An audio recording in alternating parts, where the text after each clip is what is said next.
పరిశుద్ధ నామమునకు మహిమ కలుగునుగాక. క్రీస్తునందు ప్రియ దేవుని బిడ్డలారా, ప్రభు అయిన యేసు క్రీస్తు పరిశుద్ధ నామములో మీ అందరికీ ఈ ఉదయకాల శుభములు తెలియజేయచ్చు ఉన్నాను. ఈ దినమంతయు మీకు మీ కుటుంబానికి దీవెనకరముగాను ఆశీర్వాదకరముగాను దేవుడు అనుగ్రహించాలని మీ కొరకై ప్రార్థిస్తూ ఉన్నాను. నేటి దినము కొరకు ఏర్పాటు చేయబడిన దేవుని వాక్యము కీర్తనల గ్రంథం 68వ సంకీర్తన 1వ వచనం. దేవుడు లేచునుగాక, ఆయన శత్రువులు చెదరిపోదురుగాక, ఆయనను ద్వేషించువారు ఆయన సన్నిధి నుండి పారిపోవుదురుగాక. ప్రియులారా, నేటి దినము కొరకు ఏర్పాటు చేయబడిన ధ్యానాంశము, దేవుడు నీ పక్షముగా లేచునుగాక.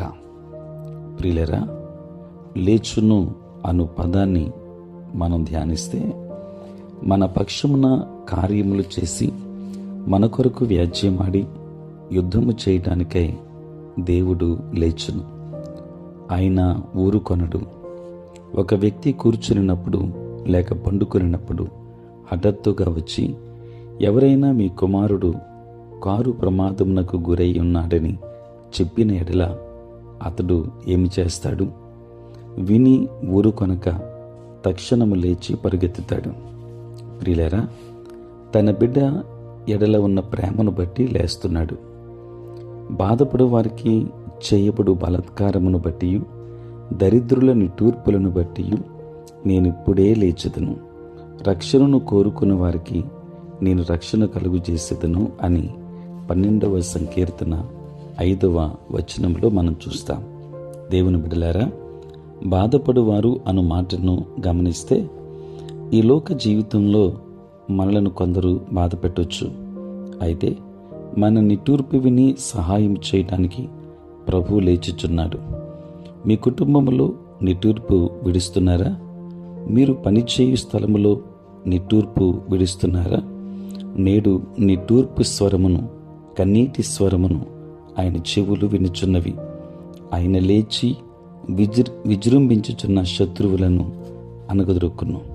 ప్రియులారా, భీకరుల ఊపిరి గోడకు తగిలిన గాలివాన వలె ఉండగా నీవు బేదలకు శరణ్యముగా ఉంటివి. దరిద్రులకు కలిగిన శ్రమలో వారికి శరణ్యముగాను, గాలివాన తగలకుండా ఆశ్రయముగాను, వెట్ట తగలకుండా నీడగాను ఉంటివి అని యెషయా గ్రంథం 25వ అధ్యాయం 3వ వచనంలో చూస్తాం. ప్రియులరా, మీ కన్నీటిని చూచు ప్రభు ఊరుకొనడు. నిశ్చయముగా ఆయన మీ పక్షమున లేచును. దావీదు మనవి చేయుటను చూడండి. యెహోవా లెమ్ము, వారిని ఎదుర్కొని వారిని పడగొట్టుము.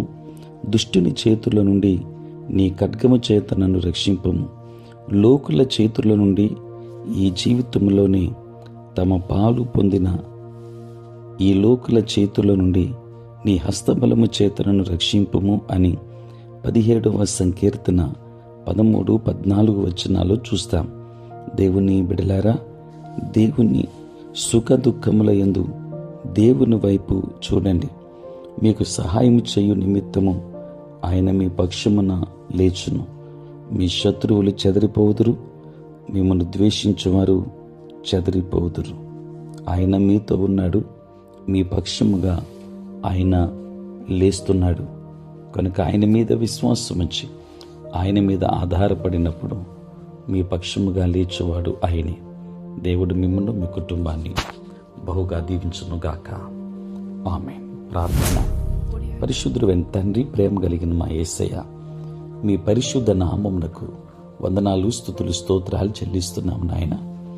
ప్రభువా, రాత్రంతయు కాపాడి సంరక్షించి సుఖనిద్రను మాకు దయచేసి మా జీవితంలో మరి ఒక నూతన దినాన్ని మేము చూడగలిగే భాగ్యం ప్రభువా మీరు మాకు ఇచ్చినందుకే స్తోత్రాలు. తండ్రి, దినమంతా కూడా మీ సన్నిధి మాతో ఉంచండి. మీ ప్రసన్నత మాకు దయచేయండి. నేటి మా పనులలోనూ, ప్రయాణాలలోనూ, పరిచర్యలను తోడై ఉండండి. అనారోగ్యంతో ఉన్న వారికి ఆరోగ్యాన్ని ఇవ్వండి. సమస్యలతో ఉన్న వారికి సమాధానమునివ్వండి. రక్షణ లేని వారికి రక్షణ భాగ్యాన్ని ఇవ్వండి. నీ సేవ పరిచర్య చేయుచున్న ప్రతి సేవకుని దీవించండి. ఉద్యోగస్తులు, వ్యాపారస్తులు, కష్టపడి పని చేసుకుంటున్న బిడ్డలందరి మీద నీ కృపాహస్తమునుంచండి. పుట్టినరోజు, పెళ్లి రోజు జరుపుకొనిచ్చిన బిడ్డలను దీవించి నూతన ఆశీర్వాదములు వారికి దయచేయమని, ఈ దిన దీవెనలతో నింపమని మీ కుమారుడును మా ప్రభును ప్రియరక్షకుడునైన యేసయ్య నామములో ప్రార్థించి వేడుకొనుచున్నాము తండ్రి, ఆమేన్. తండ్రి, కుమార, పరిశుద్ధాత్మ త్రియేక దేవుని దీవెన సదా మీకును మీ కుటుంబానికి తోడై ఉండును గాక. ఆమేన్.